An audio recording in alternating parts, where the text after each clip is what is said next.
वर्ल्डमा अहिले लाखौं करोडौं मान्छेहरूले घरमै बसेर इन्टरनेट चलाएर सपिङ गर्ने गरेका छन्।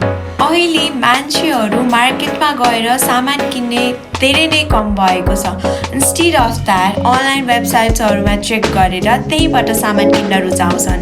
यसै कारण जो मान्छेहरू अहिले बिजनेस गर्नुहुन्छ, जस्तै कपडा पसल, किराना पसल वा कुनै गिफ्ट वा खेलौना पसल चलाउनुहुन्छ भने अहिलेको अनलाइन मार्केटले गर्दा उहाँहरूको कारोबार त बन्द नै भएको जस्तो छ।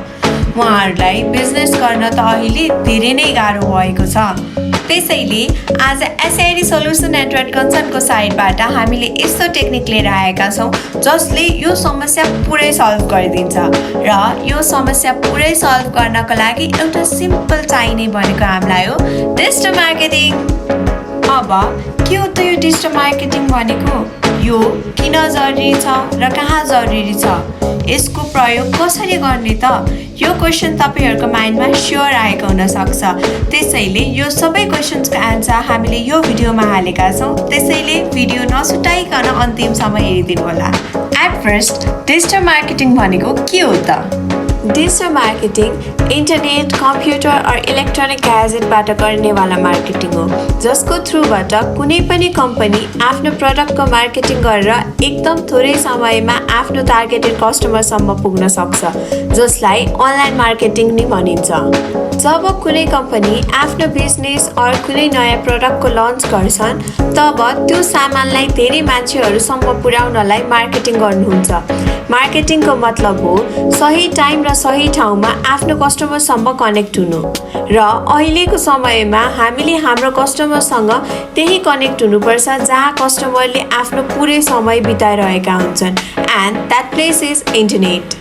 नेपालमा लगभग सबै एजको मान्छेहरूले इन्टरनेट चलाउँछन् र अझै पनि यसको नम्बर अफ युजर बढ्दैछन्। जहाँ ठुलो कम्पनी होस् वा सानो, अहिले जो पनि मार्केटिङ गर्नको लागि इन्टरनेटको युज गर्नुहुन्छ। जसरी केही कम्पनीले आफ्नो प्रडक्टको एडभर्टाइजमेन्ट ठुला पोस्टर्स, ब्यानर्स और पम्पलेटबाट प्रमोट गर्नुहुन्छ, ठीक त्यस्तै गरी अनलाइन मार्केटिङ वा डिजिटल मार्केटिङबाट पनि गर्न सकिन्छ। अफलाइन मार्केटिङ होस् वा अनलाइन मार्केटिङ, दुवैको उद्देश्य धेरैभन्दा धेरै मान्छेहरूसम्म पुग्ने हुन्छ। अफलाइन मार्केटिङमा प्रडक्टको एडभर्टाइजमेन्टको लागि धेरै पैसा खर्च गर्न पर्छ भने डिजिटल मार्केटिङमा थोरै पैसाले धेरै मान्छेहरूसम्म पुग्न सकिन्छ। अब कुरा गरौँ डिजिटल मार्केटिङ किन जरुरी छ त? डिजिटल मार्केटिङ डिजिटल डिभाइसहरूबाट मान्छेहरूसम्म पुग्ने सरल माध्यम हो। जब स्मार्टफोन थिएन तब टिभी, म्यागजिन, पत्रिका वा रेडियोको प्रयोग धेरै हुन्थ्यो।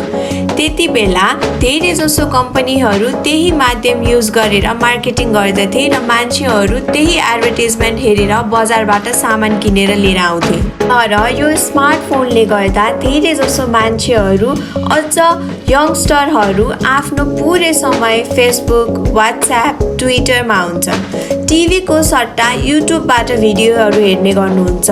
रेडियोको सट्टा धेरै थरीको एप्सबाट गानाहरू सुन्ने गर्दछन् र पत्रिकाको सट्टा अनलाइन ब्लग्सहरू हेर्ने गर्छन्। यही कारणले पनि अहिले कम्पनीहरू आफ्नो एडभर्टाइजमेन्ट डिजिटल तरिकाबाट गर्दैछन् र त्यही ठाउँलाई फोकस गर्छन् जहाँ धेरै जसो इन्टरनेट युजर भेटिन्छ। डिजिटल मार्केटिङले गर्दा कम्पनीलाई धेरै मान्छेहरूसम्म आफ्नो प्रडक्ट्स पुर्याउन हेल्प मिलिरहेछ। पहिला बजारमा गएर पसल खोज्दै जति सामान किन्न टेन्सन हुन्थ्यो, अहिले मान्छेहरू घरै बसेर कम समयमा सामान किन्ने गर्छन्। डिजिटल मार्केटिङले गर्दा ग्राहकलाई मात्र होइन, बेच्ने मान्छेहरूलाई पनि धेरै फाइदा भइरहेको छ, किनकि योबाट व्यापारीहरू पनि कम समयमा आफ्नो कस्टमरहरूसँग जोडिन पाएका छन्, जहाँबाट उनीहरूको प्रडक्ट्सको सेल एक्सट्रिमली छिटो भइरहेको छ। डिजिटल मार्केटिङको युज प्रेजेन्ट टाइममा धेरै भएको छ, किनकि डिजिटल मार्केटिङमा कम पैसामा धेरै फाइदा छ। अब हामी भन्छौँ डिजिटल मार्केटिङ कहाँ र कसरी युज गरिन्छ। त्यसमा सबभन्दा पहिले छ भ्लगिङ। यो अनलाइन डिजिटल मार्केटिङ गर्नमा सबभन्दा राम्रो उपाय हो।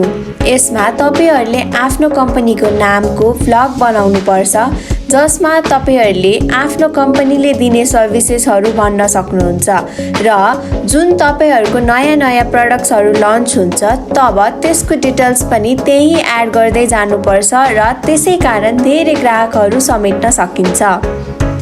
अर्को छ कन्टेन्ट मार्केटिङ। कन्टेन्ट मार्केटिङमा तपाईले आफ्नो कम्पनीमा भएको सबै प्रोडक्ट्सको जानकारी कन्टेन्टको रूपमा लेख्न मिल्छ। त्यसमा पनि तपाईले सबै लेख्दा एकदम आई क्याची वा युजरले सजिलै पढ्न सक्ने गरी लेख्न पर्छ। जब पढ्ने मान्छेले नि सजिलो होस् वा तपाईको कम्पनीको प्रोडक्ट्स पढ्न मन लागोस्, यसबाट प्रोडक्टको सेलिङ रेट धेरै हुन्छ। थर्डमा रहेको छ सर्च इन्जिन अप्टिमाइजेसन, जसलाई एसइओ नि भनिन्छ। यदि तपाईँ एसइओबाट आफ्नो भ्लगमा धेरै ट्राफिक वा कस्टमर पाउन खोज्नुहुन्छ भने एसइओको नलेज तपाईमा हुनै पर्छ। अहिलेको टाइममा युजरलाई केही इन्फर्मेसन चाहियो भने गुगलको युज गर्ने गरेका छन् र गुगल एसइओको प्रयोग गरेर जानकारी युजरको अगाडि लिएर आउँछ। यदि तपाईको वेबसाइट एसइओबाट अगाडि आउँछ भने धेरै युजरहरूलाई तपाईको भ्लग्स अनि कम्पनीको बारेमा थाहा हुन्छ। यसैले तपाईले आफ्नो वेबसाइटमा गुगलले दिएको एसइओको गाइडलाइन्स युज गरेर बनाउनु पर्छ, तब तपाईको अर्ग्यानिक ट्राफिक बन्न पुगोस्।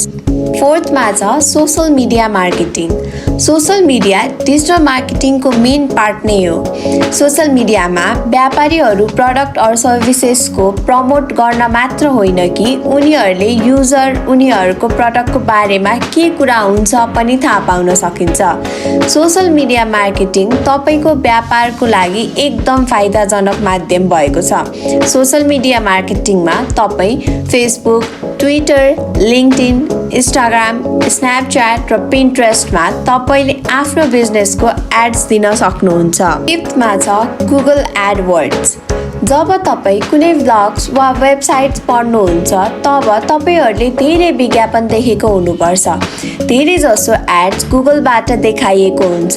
गुगल एडवर्ड्सको हेल्पबाट जो पनि व्यापारी आफ्नो प्रडक्ट्सको मार्केटिङ गर्न सक्छ र यो एउटा पेड सर्भिस हो जसको लागि तपाईले गुगललाई पैसा तिर्नुपर्छ अनि गुगलले त्यो एड्सलाई राम्रो वेबसाइटहरूमा देखाउँछ जसमा तपाईले आफ्नो टार्गेटेड अडियन्ससम्म आफ्नो कम्पनी वा प्रडक्ट्सलाई पुर्याउन सक्नुहुन्छ।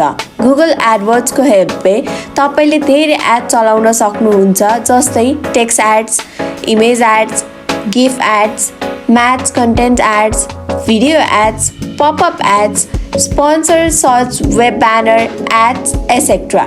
सिक्स्थमा छ युट्युब च्यानल मार्केटिङ। अहिलेको समयमा युट्युब सेकेन्ड ठुलो सर्च इन्जिन हो।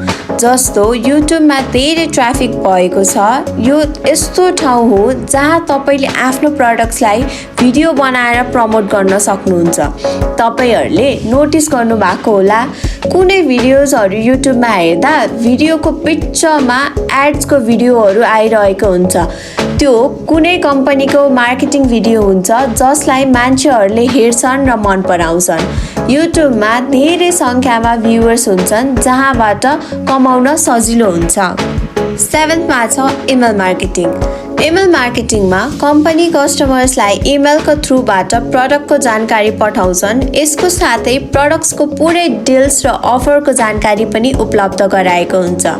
प्रडक्टको जानकारी साथै त्यसको लिङ्क पनि हुन्छ जहाँबाट कस्टमरहरूले सजिलोसँग किन्न सक्ने माध्यमको जानकारी पनि गराएको हुन्छ। इमेल मार्केटिङ थ्रु तपाईहरूको लाखौँ कस्टमरसम्म वान क्लिकमा पुग्न सक्नुहुन्छ। डिजिटल मार्केटिङको लागि यो राम्रो र सजिलो तरिका हो। डिजिटल मार्केटिङको माध्यमबाट धेरैभन्दा धेरै मान्छेसम्म आफ्नो कम्पनी र प्रडक्ट पुर्याउन सकिन्छ र योबाट कम पैसामा धेरै फाइदा पनि पाइन्छ।